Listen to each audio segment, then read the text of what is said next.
Gubernur DKI Jakarta Anies Baswedan akan memenuhi panggilan dari Komisi Pemberantasan Korupsi untuk dimintai keterangan soal dugaan korupsi ajang Formula E yang diselenggarakan beberapa bulan lalu. Hal ini justru terjadi di ujung masa jabatannya yang akan berakhir pada 16 Oktober 2022 mendatang. Anies juga sudah membetulkan panggilan tersebut, di mana ia menerima surat untuk dimintai keterangan mengenai dugaan korupsi Formula E. Anies akan menjelaskan ke KPK terkait pelaksanaan Formula E agar semuanya menjadi jelas dan terang benderang. Selama ini KPK memang tengah mengorek dugaan korupsi penyelenggaraan Formula E Jakarta.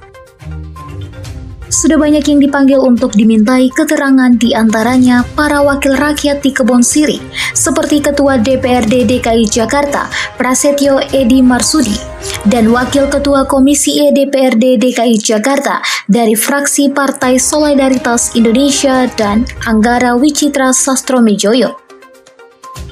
Bahkan Prasetyo sudah dipanggil 2 kali oleh KPK yang mengaku ditanya penyidik terkait anggaran Formula E. Selain anggota DPRD, mantan Sekretaris Menteri Pemuda dan Olahraga atau Sesmenpora Gatot Dewa Broto juga dipanggil tim penyidik KPK untuk memberikan keterangan. Sebab rekomendasi Formula E ini keluar di era Menpora Imam Nahrawi, dan pada saat itu Gatot menjabat sebagai Sesmenpora. Sebelumnya, PLT Justru Bicara KPK Ali Fikri mengatakan proses penyelidikan kasus Formula E masih berjalan. Saat ini pihaknya masih mengumpulkan keterangan saksi dalam kasus tersebut. Kasus dugaan korupsi Formula E masih dalam tahap penyelidikan.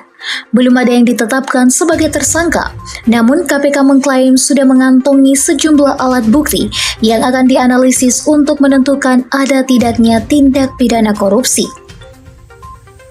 Alat bukti ini masih dianalisis untuk menentukan pelaku tindak pidana korupsi di kasus tersebut.